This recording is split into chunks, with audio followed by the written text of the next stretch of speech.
It was a cold morning in Manhattan, December 4th, 2024. Snow had fallen through the night, blanketing the city streets in a layer of white. The usual roar of the metropolis was muffled, subdued. The air was still, heavy with the quiet that only a fresh snowfall can bring. But this quiet would not last.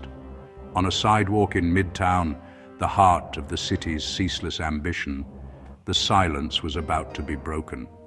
A sudden and critical incident was about to unfold.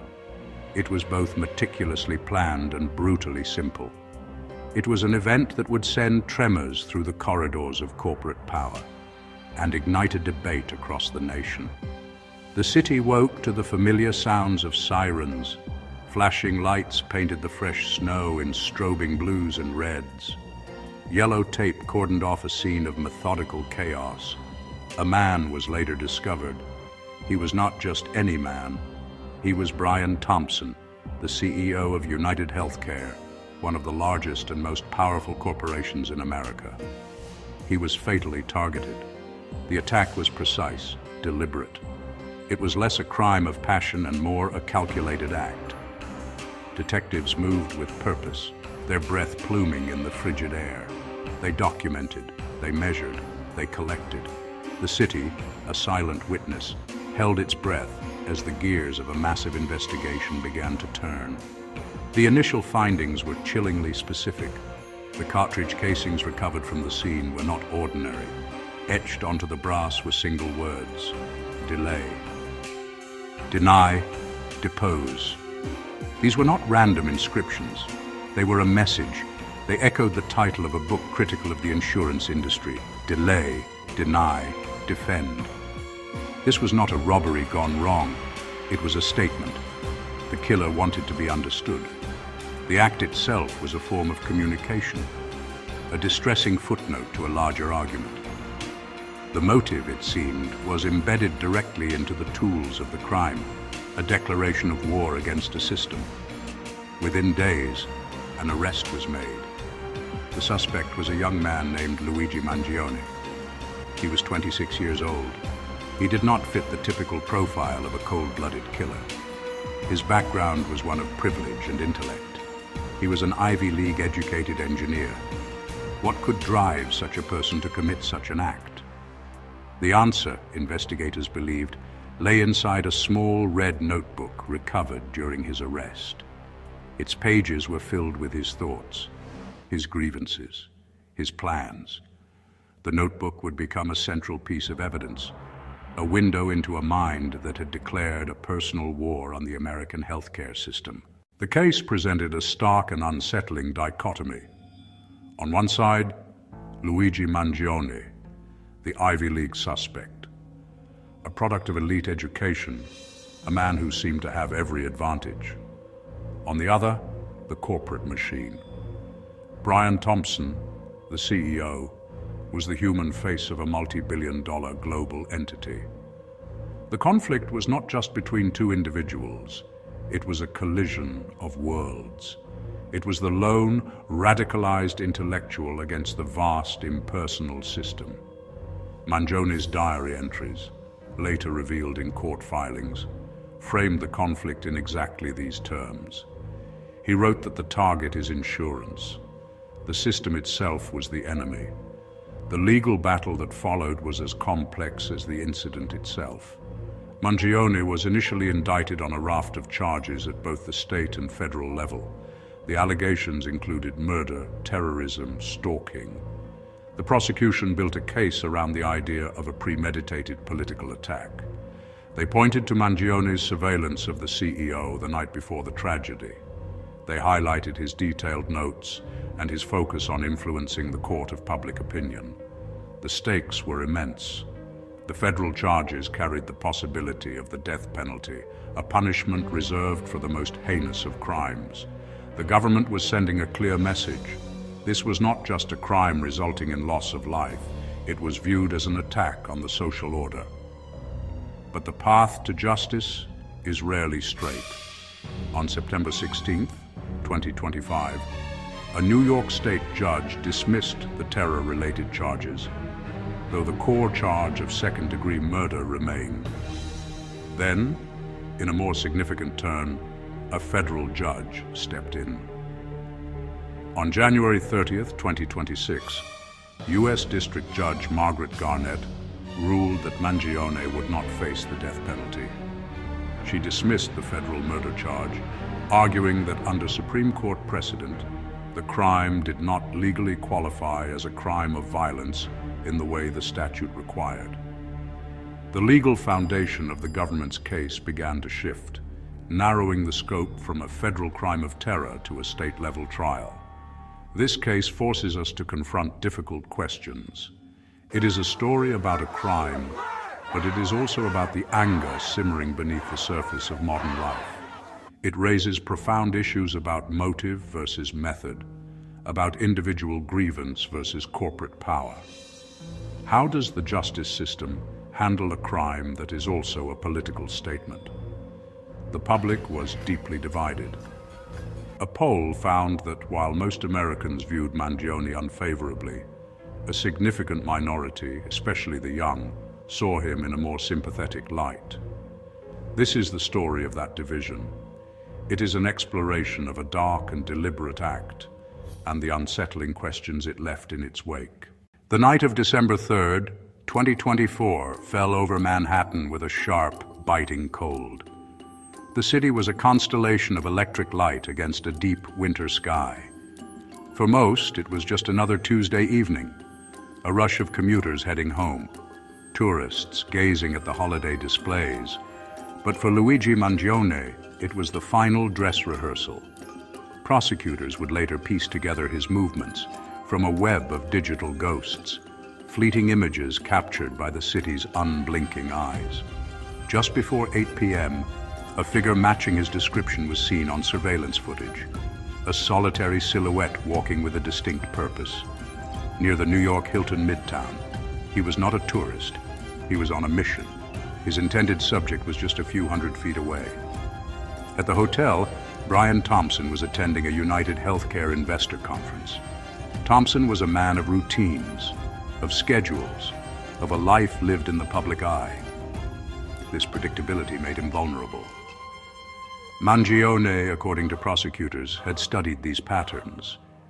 He had learned the rhythms of his subject's life from a distance. The diary entry from August 15th, months earlier, betrayed a mind already deep in planning. I finally feel confident about what I will do. The details are coming together. This was the moment abstract thought began to crystallize into action. Surveillance footage shows a man moving through Midtown with unnerving calm. He doesn't loiter aimlessly. Every step seems measured. A ghost in the machine, one face among millions, there for a singular, deliberate reason. He observes the flow of people in and out of the Hilton's grand entrance.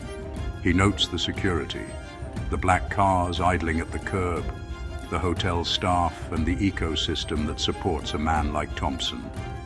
Mangione wasn't just planning what he would do. He was studying the environment, looking for the precise seam where he could insert himself, carry it out, vanish back into the city's anonymity. The night was his cover, the city his accomplice. His presence there was not a coincidence, the final confirmation of a meticulously crafted plan. In his red notebook, he had written that procrastination had been a benefit, allowing him to learn more about UHC. This surveillance was the final piece of the puzzle. He was verifying his intelligence, ensuring the opportunity on paper existed in reality. As the city hummed around him, unaware, Mangione stood on the precipice of an act that would shatter the morning's peace. He was a watcher in the dark, preparing to step into the light. The sun rose on December 4th over a city transformed. A blanket of fresh snow had fallen overnight, muffling the usual cacophony of Manhattan and painting its hard edges in soft, clean white. The air was frigid, crystalline.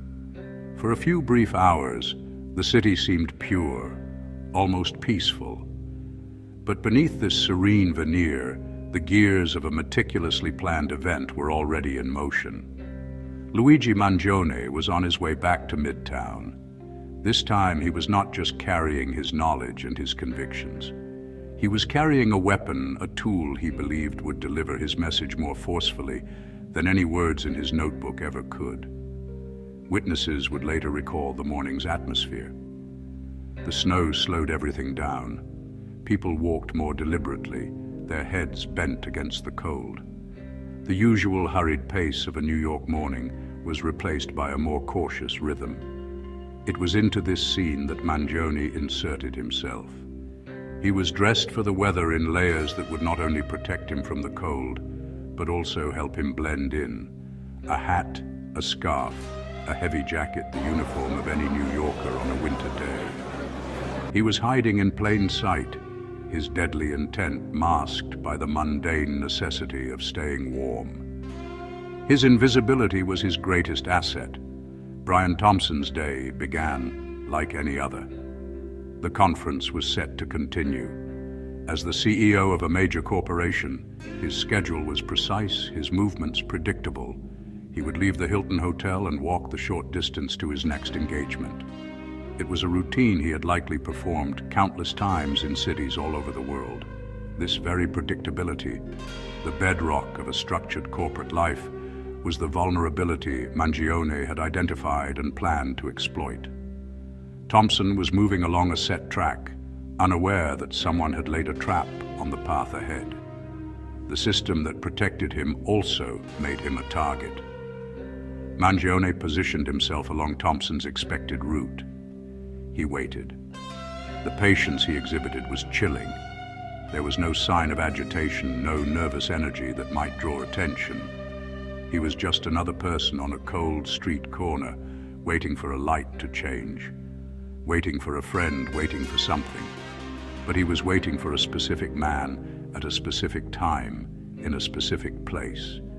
The entire city, with its millions of inhabitants and its endless dramas, was reduced to this single point of intersection.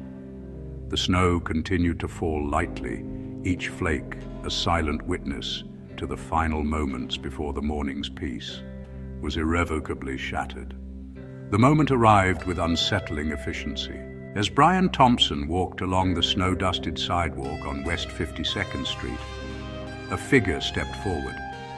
There was no argument, no struggle. It was a swift, calculated act. The sound of the incident, sharp and piercing, cut through the muffled quiet of the snowy morning. Pedestrians froze, their minds struggling to process the sudden violence. The individual was quick and precise. It was a fatal encounter, ensuring its tragic effect. It was over in seconds. Thompson fell to the ground. The quiet of the morning was replaced by a new, terrifying silence, followed by the first screams of shock and horror at the sight of the incident. The individual responsible did not linger. Just as he had appeared from the anonymous city crowd, he vanished back into it. His escape was as planned as the attack itself. He moved quickly, using the initial confusion and panic as cover. The snow, which had provided a picturesque backdrop moments before, now became a canvas for the site of the incident. The city's emergency response system roared to life. Sirens, distant at first, grew louder and closer, a wave of sound washing over the neighborhood. But by the time the first police cars arrived, the individual was gone, a ghost who had briefly materialized to deliver a message with tragic consequences and then dissolved back into the urban landscape. As investigators began to secure the scene, they made a critical discovery. The cartridge casings ejected from the weapon were not standard. Lying there in the pristine snow, they were small but powerful pieces of evidence. Delay, deny, depose. This was the perpetrator's signature, a direct communication from the scene. The words were a clear echo of the rhetoric used by critics of the health insurance industry, specifically referencing tactics allegedly used to avoid paying claims. The motive was not a mystery to be solved. It was a statement to be read. The location, the timing, the victim, and especially the inscribed casings. Every element was designed to convey a message. The crime was a piece of political theater, and the sidewalk on West 52nd Street was its stage. The immediate aftermath was a whirlwind of police activity, witness interviews, and media alerts. The news spread like wildfire. The CEO of United Healthcare had been killed in broad daylight in the heart of Manhattan. The city was on high alert, and the hunt for the person responsible had begun. The act was complete, but the story was just starting. The public response to the Luigi Mangione case was not monolithic. It was fractured, polarized, deeply revealing of the fissures running through American society. From the moment the news broke, two competing narratives began to form. For many, Mangione was the person behind the act, a significant public threat who committed unforgivable violence. For a vocal minority, he was a folk hero, a radical activist, a symbol of rebellion against a system they felt was broken and oppressive. The truth sat in a confusing, uncomfortable middle ground. Polling data captured this stark division. A YouGov poll conducted in December 2024 found 43% of Americans held an unfavorable view of Mangione. Yet, a surprising 21% viewed him favorably. Support was significantly higher among younger Americans, those aged 18 to 29, and higher among those who identified as politically liberal. Conversely, older and more conservative individuals overwhelmingly viewed him negatively. The case became a generational and ideological Rorschach test. The poll revealed younger respondents viewed Mangione far more favorably than his victim, Brian Thompson, or the corporation he led, United Healthcare. For this demographic, economic instability, soaring healthcare costs, a deep-seated distrust of large institutions, Mangione's anger, if not his methods, resonated. They saw him not as an isolated madman, but as an extreme manifestation of a shared frustration. His act became a symbol of a generation's feeling of powerlessness against monolithic corporate and political structures. This split in public opinion created a deeply uncomfortable national conversation. It forced people to confront the possibility that some could find sympathy for a killer. The case laid bare the profound disconnect between corporate boardrooms and the lived experience of ordinary people struggling to navigate the healthcare system. The legal system would eventually render its verdict on Luigi Mangione, but the court of public opinion remained hopelessly deadlocked, a nation divided over the meaning of his crime. The case of Luigi Mangione is more than the story of a single violent act on a cold December morning. It is a mirror held up to a society grappling with deep-seated anger and division. The legal proceedings, with their meticulous focus on statutes and evidence, will ultimately determine the fate of one man. Yet, the broader questions stirred by his crime will continue to echo long after a verdict is rendered. The dismissal of the federal death penalty charges and the earlier state terror charges represents a victory for legal procedure, underscoring that justice is not about vengeance but about the dispassionate application of established rules. This adherence to process does little to address the underlying currents that propelled Mangione to act. The court can rule on terrorism definitions, but it cannot rule on the validity of the public's rage against the healthcare system. The legal system assesses individual culpability. It does not diagnose societal sickness. As the case moves to a state trial regarding the loss of life, it focuses on guilt or innocence, while the broader context plays out in the chaotic court of public opinion. The echoes of the gunshots on West 52nd Street were not just sound waves. They were the tearing of a social contract. A significant minority views Mangione with some favorability, a startling indicator of disconnect. For some, the perceived violence of a corporate system that denies care or bankrupts families is, in a moral sense, comparable to the physical violence Mangione employed. That uncomfortable equivalence is beyond the legal system's purview. The courtroom can punish the act but cannot heal the alienation that inspired it. The story ends not with a simple answer but with a complex, unsettling resonance. It is a collision of an individual's radical ideology and the immense impersonal power of a modern corporation. The machinery of justice addresses symptoms, not the deeper malaise. The legal outcome will provide closure, a final word on the fate of the accused. But societal grievances will persist, a troubling echo in the national consciousness, waiting for another catalyst. The case of Luigi Mangione leaves us with more questions than answers about the systems we trust and the methods chosen to challenge them. If you found this investigation insightful, please leave a like and share your thoughts in the comments. Was this a calculated act or a desperate cry for change? To support our deep dives into the motive and method behind complex crimes, subscribe to our channel and consider supporting us on Patreon. Thank you for watching Motive and Method. We will see you in the next investigation.